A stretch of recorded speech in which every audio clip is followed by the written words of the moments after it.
Hello everyone, welcome to our channel, and today we will see how we can enable JavaScript on our school Chromebook.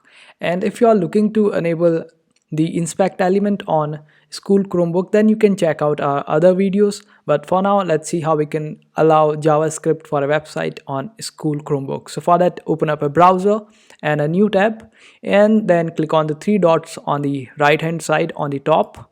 Then go to your settings, and after that click on privacy and security. Then you need to select this option of site settings. Just click on it and scroll down to the very end, and then you will be able to see this option of JavaScript. Just click on it, and here you will find these two options which says site can use JavaScript and don't allow site to use JavaScript. Just select one of them as per your choice, and that's how you do it. I hope this video was helpful. Make sure to hit that like button and also subscribe to our channel for more helpful videos.